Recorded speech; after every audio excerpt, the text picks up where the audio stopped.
Hallo Freunde! Die Helden dieser Geschichte sind die Katze Manja und ihre Tochter Tosja. Die Familie kam im Herbst ins Tierheim, sie wurden von den Besitzern dorthin gebracht. Die Mitarbeiter des Tierheims weigerten sich, neue Schützlinge aufzunehmen, da sie einfach keinen Platz für sie hatten. Die Leute machten einen Skandal, aber wer nichts erreicht hatte, verließ sie und nahm einen Transport mit Tieren mit. Einige Stunden später sah einer der Freiwilligen den Transport auf dem Gelände des Tierheims. Im Inneren sah der Mann eine Katze und ein Kätzchen, deren Augen mit Tränen gefüllt waren. Der Mann erkannte, dass dies genau die Tiere waren, die seine Kollegen vor ein paar Stunden zu verschenken versuchten. Es gab keinen Platz, die Katzen wegzunehmen, aber die Menschen konnten sie auch nicht einfach dem Schicksal überlassen. Zum ersten Mal wurden die Mädchen von Freiwilligen zu sich genommen, die für sie ein Haus in ihrer Garage organisiert hatten. Die Katze und das Kätzchen waren sich überhaupt nicht ähnlich, die Leute begannen sofort zu zweifeln, ob es wirklich Mutter und Tochter waren. Erst als sie sahen, wie rührend sich die Katze um die Krümel kümmerte, erkannten sie, dass sie wirklich heimisch waren. Als die Leute eine Katzenecke in der Garage anbauten, bemerkten sie, dass die pelzige Mutter in Tränen ausbrach.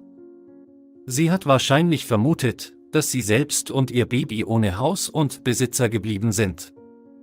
Obwohl Wissenschaftler überzeugend bewiesen haben, dass Katzen nicht weinen können, sah alles von außen so aus, als würde die Katze trauern und bald Tränen aus ihren Augen spritzen. Die Kätzchen lebten in einem Käfig, der mit Decken bedeckt war, damit sie wärmer wurden. Natürlich waren es nicht die besten Bedingungen, aber es war immer noch wärmer und sicherer in der Garage als draußen. Die Katzen hatten Glück und gingen bald zur Überbelichtung aus der Garage. Die Frau, die den verlassenen Tieren mehr als einmal geholfen hat, hat zugestimmt, sich um sie zu kümmern. Die Frau bestritt, dass sie freiwillig sei und auch, dass sie zu Hause eine Überbelichtung habe, aber in Wirklichkeit sah alles ganz anders aus. Sie wuchs auf, sie wurde zu einer aktiven und lustigen Katze.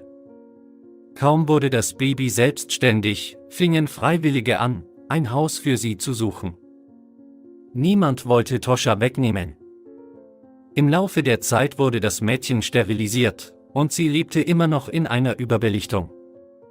Die Frau, die sich um sie kümmerte, liebte Tosja so sehr, dass sie beschloss, sie für sich zu behalten. Manja wurde auch zur Sterilisation in eine Klinik gebracht, und nach einer Weile wurde eine Familie für sie gefunden. Die Katze zog in ein neues Zuhause, wo sie nicht nur von liebevollen Besitzern, sondern auch von neuen Katzen- und Hundefreunden erwartet wurde.